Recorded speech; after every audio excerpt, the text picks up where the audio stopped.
It was just before the Passover feast. Jesus knew that the time had come for him to leave this world and go to the Father. Having loved his own who were in the world, he now showed them the full extent of his love. The evening meal was being served, and the devil had already prompted Judas Iscariot, son of Simon, to betray Jesus. Jesus knew that the Father had put all things under his power, and that he had come from God and was returning to God. So he got up from the meal, took off his outer clothing, and wrapped a towel around his waist. After that, he poured water into a basin and began to wash his disciples' feet, drying them with the towel that was wrapped around him. He came to Simon Peter, who said to him, "Lord, are you going to wash my feet?" Jesus replied, "You do not realize now what I am doing, but later you will understand." "No," said Peter, "you shall never wash my feet." Jesus answered, "Unless I wash you, you have no part with me." "Then, Lord," Simon Peter replied, "not just my feet but my hands and my head as well." Jesus answered, "A person who has had a bath needs only to wash his feet, his whole body is clean. And you are clean, though not every one of you."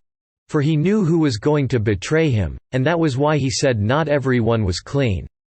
When he had finished washing their feet, he put on his clothes and returned to his place. "Do you understand what I have done for you?" he asked them.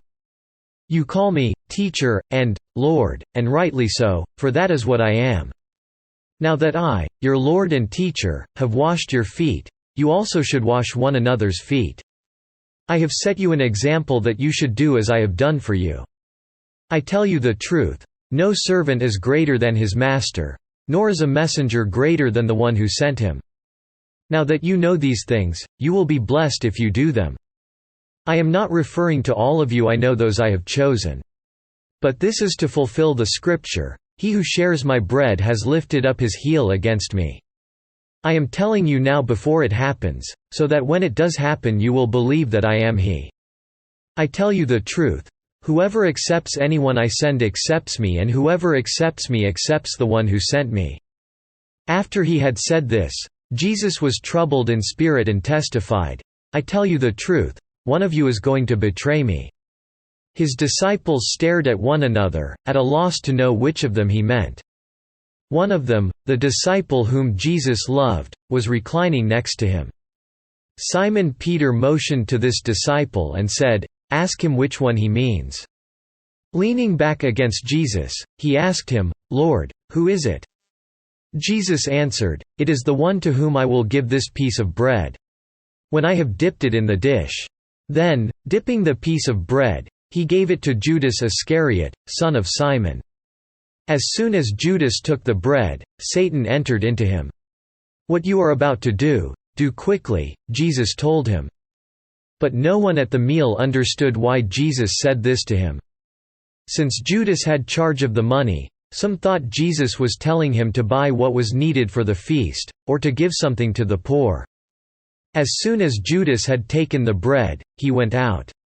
And it was night. When he was gone, Jesus said, "Now is the Son of Man glorified and God is glorified in him. If God is glorified in him, God will glorify the Son in himself, and will glorify him at once. My children, I will be with you only a little longer. You will look for me, and just as I told the Jews, so I tell you now, where I am going, you cannot come. A new command I give you, love one another. As I have loved you, so you must love one another. By this all men will know that you are my disciples, if you love one another." Simon Peter asked him, "Lord, where are you going?" Jesus replied, "Where I am going, you cannot follow now, but you will follow later." Peter asked, "Lord, why can't I follow you now? I will lay down my life for you." Then Jesus answered, "Will you really lay down your life for me? I tell you the truth, before the rooster crows, you will disown me 3 times."